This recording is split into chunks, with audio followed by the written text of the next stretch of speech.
Assalamualaikum warahmatullahi wabarakatuh. Jumpa lagi bersama channel kesayangan Anda, Yantos RW Backpacker Channel, YouTuber milenial. Dapatkan informasi yang benar, ilmu yang bermanfaat, dan hiburan yang menyenangkan hanya di channel ini. Kali ini kita menggunakan media ini sebagai media ilmu yang bermanfaat, yaitu pembelajaran kewarganegaraan. Melanjutkan daripada sesi-sesi sebelumnya, mudah-mudahan Anda dapat mengikuti pembelajaran ini dari awal sampai akhir dan tidak ketinggalan dalam sesi-sesi yang sebelumnya maupun sesi yang akan datang. Kali ini kita bicara tentang demokrasi, demokrasi dan masyarakat madani. Ya, demokrasi sekarang menjadi pembicaraan yang sedang aktual ya, karena hampir di seluruh belahan dunia ini berbicara tentang demokrasi atau demokratisasi. Nah, secara etimologi, demokrasi berasal dari kata demos yang berarti rakyat dan kratos atau kratein yang berarti kekuasaan. Jadi demokrasi adalah kekuasaan rakyat. Inilah inti dari demokrasi. Kedaulatan terletak di tangan rakyat. Nah, sebagaimana yang disebutkan oleh Abraham Lincoln ya, bahwa demokrasi is government from the people, by the people, and for the people. Ini sangat terkenal. Demokrasi is from the people. Demokrasi adalah dari rakyat, oleh rakyat, dan untuk rakyat. Jadi demokrasi itu dari rakyat, ya, oleh rakyat, dan untuk rakyat. Dan dengan demikian dalam sistem demokrasi, rakyatlah yang memegang kekuasaan. Sebab pemerintahan berasal dari rakyat, oleh rakyat, dan untuk rakyat. Hal ini sejalan dengan pendapat Kartini Kartono yang mengatakan bahwa demokrasi adalah kekuasaan rakyat yang berbentuk pemerintahan dengan semua tingkatan rakyat ikut mengambil alih bagian dalam pemerintahan. Demokrasi sebagai suatu gejala masyarakat yang berhubungan erat dengan perkembangan negara, mempunyai sifat yang berjenis-jenis, masing-masing seperti terlihat dari sudut kemasyarakatan yang ditinjau. Kemudian Soekarno juga mengungkapkan pendapatnya bahwa demokrasi is a form government in which the will of the governed execute put into practice without causing any harm to human rights. Demokrasi adalah bentuk pemerintahan yang akan menjalankan pemerintahnya tanpa menyebabkan pelanggaran terhadap hak asasi manusia. Pendapat di atas menunjukkan bahwa dalam negara demokrasi dikenal adanya pengakuan terhadap hak asasi manusia. Demokrasi memberikan kebebasan sepenuhnya kepada setiap individu untuk merealisasikan diri dan aktualisasikan setiap bakatnya menjadi manusia utuh yang menyadari jati dirinya. Demokrasi memberikan kebebasan penuh untuk berkarya dan berpartisipasi dalam bidang sosial politik di tengah lingkungan sendiri sesuai dengan fungsi dan misi hidup setiap orang. Oleh karena itu, demokrasi merupakan bentuk pemerintahan yang memungkinkan individu untuk hidup bebas dan bertanggung jawab. Nah, dalam demokrasi juga terkandung beberapa nilai yang ideal. Nilai-nilai demokrasi menurut Henry B. Mayo dan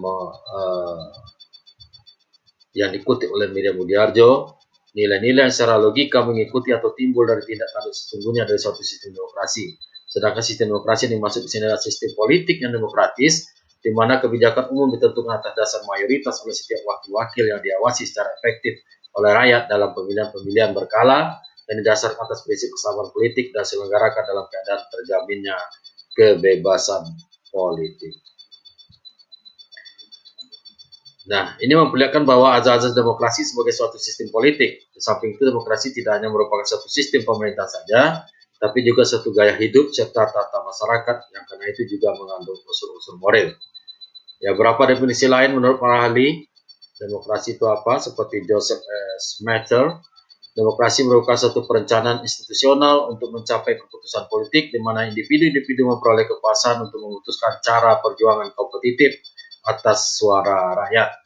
Kemudian Sidney Hook berpendapat bahwa demokrasi adalah bentuk pemerintahan di mana keputusan-keputusan pemerintah yang penting yang secara langsung atau tidak langsung didasarkan pada kesepakatan mayoritas yang diberikan secara bebas dari rakyat dewasa. Philip C. Smither dan Terry Lemke mengatakan demokrasi sebagai suatu sistem pemerintahan di mana pemerintah diminta tanggung jawab atas tindakan-tindakan mereka di wilayah publik oleh warga negara yang bertindak secara tidak langsung melalui kompetisi dan kerjasama dengan para wakil mereka yang telah terpilih. Ya, Kapan-kapan memaknai demokrasi dalam dua bentuk, yaitu pemaknaan secara normatif, demokrasi normatif, dan empirik, demokrasi empirik. Demokrasi normatif adalah demokrasi yang secara ideal hendak dilakukan oleh sebuah negara. Sedangkan demokrasi empirik adalah demokrasi yang dalam perwujudannya pada dunia politik praktis. Dengan demikian, makna demokrasi sebagai dasar hidup masyarakat dan negara mengandung pengertian bahwa rakyatlah yang memberikan ketentuan dalam masalah-masalah mengenai kehidupannya, termasuk dalam menilai kebijakan negara, karena kebijakan tersebut akan menentukan kehidupan rakyat. Nah, sejarah dan perkembangan demokrasi, pemahaman demokrasi modern berasal dari adanya beragam kepentingan individu. Dalam upaya mencapai kepentingan tersebut, harus ada wadah bersama yang menetapkan dan menentukan langkah-langkah mewujudkan kepentingan bersama tersebut. Wadah itu dibentuk melalui kontrak sosial yang dipelopori oleh teori John Locke dan J.J. Rousseau. Kontrak sosial dapat terwujud melalui dua tahap atau cara, yakni satu, perjanjian masyarakat, yaitu perjanjian antara individu untuk membentuk masyarakat. Yang kedua, perjanjian pemerintah, yaitu perjanjian antara masyarakat untuk membentuk pemerintah. Apabila yang berkuasa dalam suatu negara adalah rakyat, maka akan lahir negara demokrasi. Salah satu prinsip dalam kontrak sosial adalah demokrasi, di mana kekuasaan tertinggi, kedaulatan berada di tangan rakyat, walaupun sudah dibagi-bagi kekuasaannya. Dengan demikian, demokrasi sebagai sistem pemerintahan memiliki karakteristik sebagai berikut. Yang pertama, pemerintah atas nama dan bertanggung jawab kepada rakyat. Jadi, pemerintah, penguasa itu bekerja atas amanah dan atas nama rakyat. Kedua, pemerintah oleh, dari, dan untuk rakyat. Ya, yang menjadi pemerintah itu asalnya dari rakyat biasa. Ya, jadi pemerintah itu dari rakyat. Ya, oleh rakyat, rakyat yang memberikan kekuasaannya. Kemudian untuk rakyat, sehingga apabila terpilih pemerintahan, orang-orang yang duduk pemerintahan itu, maka dia harus menjalankan amanat, bekerja untuk kepentingan dan kesejahteraan rakyat, bukan kepentingan pribadi atau golongan. Kemudian tidak ada hak prerogatif individu, dalam arti tidak ada individu yang memiliki hak yang lebih utama tinggi dibanding individu lainnya. Jadi tidak ada diskriminasi ya, demokrasi mempunyai hak yang sama. Ya. Pemerintah dijalankan atas kehendak masyarakat tanpa mengabaikan hak. Ya, jadi artinya pemerintah harus menjalankan amanah sesuai dengan apa yang diamanahkan oleh rakyat dengan cara tidak mengabaikan hak-hak rakyat. Negara sebagai satu organisasi kuasa pemerintah meliputi tiga komponen utama, yaitu penguasa, hubungan kekuasaan, dan kuasaan atau rakyat. Dalam demokrasi, hubungan kekuasaan ini tidak berlangsung secara bebas mutlak karena kekuasaan pemerintah dibatasi oleh konstitusi. Jadi dalam demokrasi ada konstitusi undang-undang dasar yang membatasi penguasa tidak berlaku sewenang-wenang. Konstitusi berlaku sebagai hukum dasar yang mengatur hubungan kekuasaan di dalam negara. Karena bersumber dari konstitusi, maka ciri-ciri pemerintah negara demokrasi konstitusional adalah adanya pemisahan atau pembagian fungsi kekuasaan, adanya pemisahan atau pembagian lembaga, adanya jaminan HAM, adanya rule of law, artinya adanya supremasi hukum, persamaan dalam hukum, dan kontrol sosial. Jadi dalam negara demokrasi konstitusional ada pembagian, ada pemisahan dan pembagian fungsi kekuasaan. Kuasa eksekutif fungsinya apa, kuasa legislatif fungsinya apa, yudikatif apa. Kemudian ada pemisahan lembaga, yaitu tadi eksekutif, legislatif, yudikatif.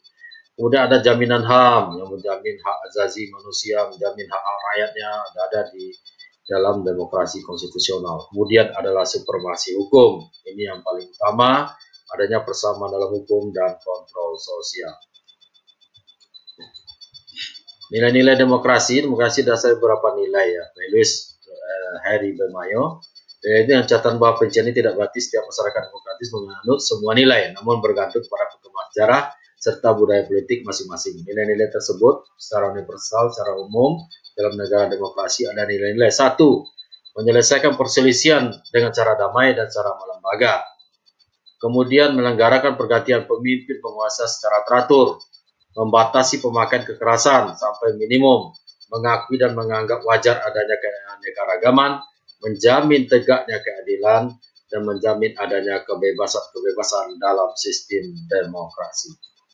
Apabila kita terapkan nilai-nilai tersebut di Indonesia, maka nilai-nilai ini tidak boleh terlepas dari sila-sila Pancasila, dan secara operasional sesuai dengan pasal-pasal Undang-Undang Dasar. Jadi menyelenggarakan pergantian pemimpin atau penguasa secara teratur. Kita lihat di negara kita ada pilkada dan pemilu ya. Selanjutnya membatasi pemakaian kekerasan sampai minimum.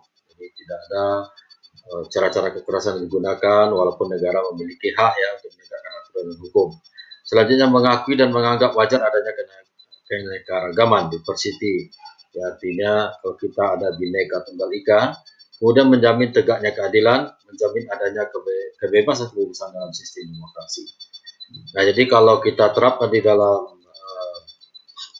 nilai-nilai kita, itu sudah ada di dalam Pancasila ya secara personal, dan nilai-nilai itu tidak terlepas dari nilai-nilai yang ada di dalam Pancasila dan secara personal sesuai dengan pasal-pasal Undang-Undang Dasar 1945. Sebab demokrasi yang dianut oleh bangsa Indonesia adalah demokrasi Pancasila.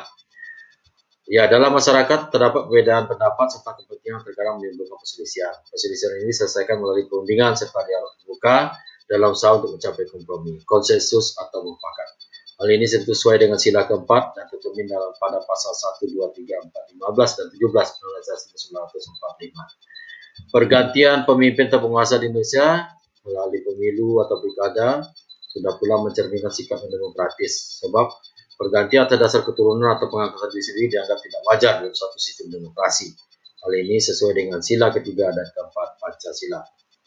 Semua manusia mempunyai harkat dan martabat yang sama. Anggapan ini akan mempermudah terjadinya pelaksanaan hak asasi manusia di Indonesia. Sehingga setiap unsur paksaan digunakan sedikit mungkin, golongan minoritas sedikit banyak akan terkena paksaan akan lebih menerimanya kalau diberi kesempatan untuk turut serta dalam pengambilan suatu keputusan. Dengan begitu mereka terdorong untuk memberikan dukungan dan turut bertanggung jawab. Hal ini sesuai dengan sila kedua dan keempat Pancasila.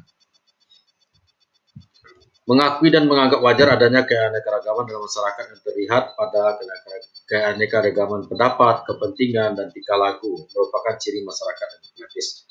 Hal ini perlu terselenggara masyarakat terbuka, open society, yang akan menjamin kebebasan politik. Namun keanekaragaman ini perlu dijaga jangan sampai melampaui batas. Sebab di samping keanekaragaman diperlukan juga persatuan dan integrasi. Dalam hubungan ini demokrasi sering disebut sebagai gaya hidup. Dalam suatu masyarakat demokratis, pada umumnya pelanggaran terhadap keadilan jarang terjadi karena golongan terbesar diwakili dalam lembaga-lembaga perwakilan. Akhirnya untuk melaksanakan nilai-nilai demokrasi ini diperlukan beberapa lembaga seperti pemerintah dan bertanggung jawab, satu dewan perwakilan yang mewakili golongan dalam masyarakat yang dipilih melalui pemilu, organisasi politik yang menghubungkan antara para pemimpin dan masyarakat, pers dan media yang bebas dan bertanggung jawab sebagai wadah untuk mengeluarkan pendapat, serta sistem peradilan yang bebas untuk menjamin hak asasi dan mempertahankan keadilan. Nah, bagaimana pelaksanaan demokrasi di Indonesia dalam sejarah? Ya, demokrasi telah mengalami pasang surut di Indonesia. Ya, masalah pokok yang dihadapi oleh bangsa Indonesia adalah bagaimana meningkatkan kehidupan ekonomi dan membangun kehidupan sosial dan politik yang demokrasi dan demokratis dalam masyarakat yang beraneka ragam, pola adat dan budayanya. Masalah ini berkisar pada penyusunan suatu sistem politik dengan kepemimpinan cukup kuat untuk melaksanakan pembangunan ekonomi serta karakter nation building dengan partisipasi rakyat sekaligus menghindarkan timbulnya diktator perorangan partai ataupun militer. Perkembangan demokrasi di Indonesia dapat dibagi dalam 4 periode. Yang pertama periode 1945 sampai 1959 di mana dilaksanakan masa demokrasi parlementer yang menonjolkan peranan parlemen serta partai-partai. Pada masa ini kelemahan demokrasi parlementer memberi peluang untuk dominasi partai-partai politik dan DPR. Akibatnya persatuan yang digalang selama perjuangan melawan musuh bersama menjadi kendor dan tidak dapat dibina menjadi kekuatan konstruktif sesudah kemerdekaan. Selanjutnya periode 59 dan periode sampai dengan periode 65 dilaksanakan demokrasi terpimpin yang dalam banyak aspek telah menyimpang dari demokrasi konstitusional dan lebih menampilkan beberapa aspek dari demokrasi rakyat. Masa ini ditandai dengan dominasi presiden, terbatasnya peran partai politik, perkembangan pengaruh komunis, dan peran ABRI sebagai unsur sosial politik semakin luas. Periode ketiga yaitu 1966-1998 yang dikenal dengan demokrasi Pancasila era Orde Baru, yang merupakan demokrasi konstitusional yang menonjolkan sistem presidensial. Landasan format periode ini adalah Pancasila dan Undang-Undang Dasar 45 dan ketetapan MPRS atau MPR dalam rangka untuk meluruskan. Ya, jadi pada masa demokrasi Pancasila di era Orde Baru ini,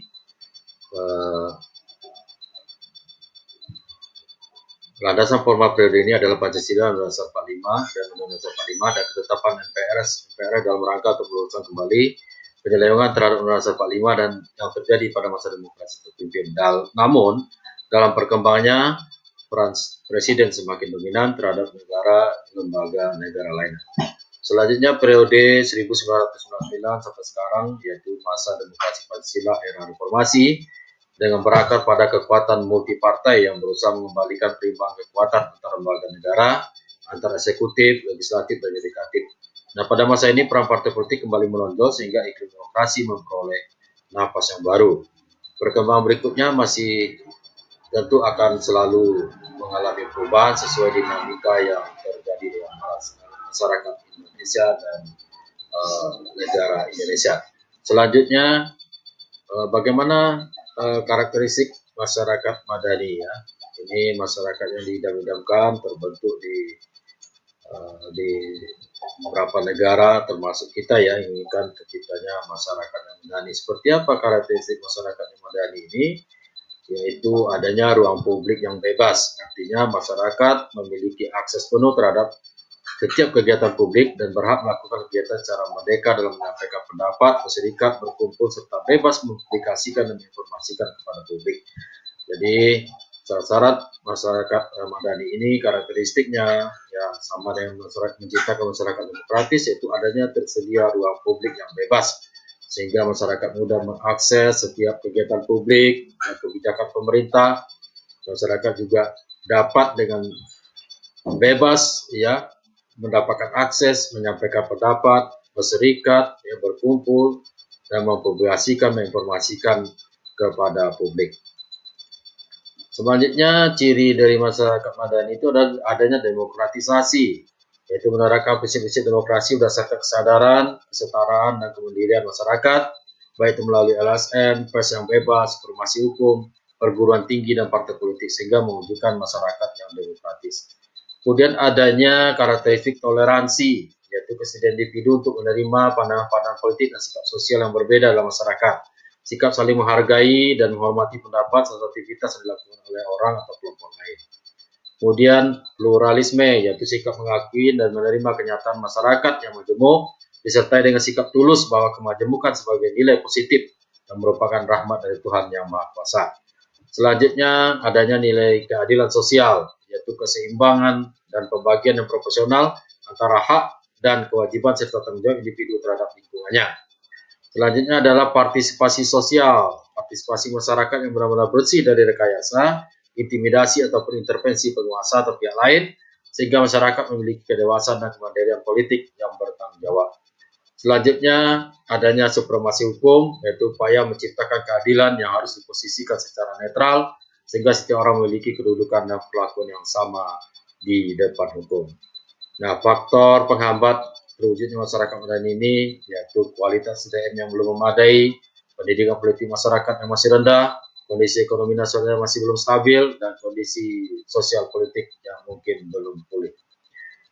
Nah, oleh karena itu, dalam mewujudkan masyarakat yang madani, mewujudkan negara yang demokrasi, maka diperlukan kesadaran rakyat dan juga pemerintah untuk berjalan sesuai dengan Pancasila dan Undang-Undang Dasar 1945. Ya, mudah-mudahan materi ini dapat juga ya, karena ini faktor perambat masyarakat madani, kualitas SDM yang belum memadai, pendidikan politik, maka saya minta kepada kita semua yang mengikuti pelajaran ini untuk dapat men-share ini sebagai pembelajaran kepada masyarakat tentang pembelajaran kewarganegaraan. Mudah-mudahan ilmu yang disampaikan ini bermanfaat ya, dan dapat diambil pelajarannya, diikuti, dan jangan lupa mengikuti dari awal sampai akhir, dari sesi awal sampai akhir, dan sampai berjumpa mungkin di sesi berikutnya. Demikian, wassalamualaikum warahmatullahi wabarakatuh.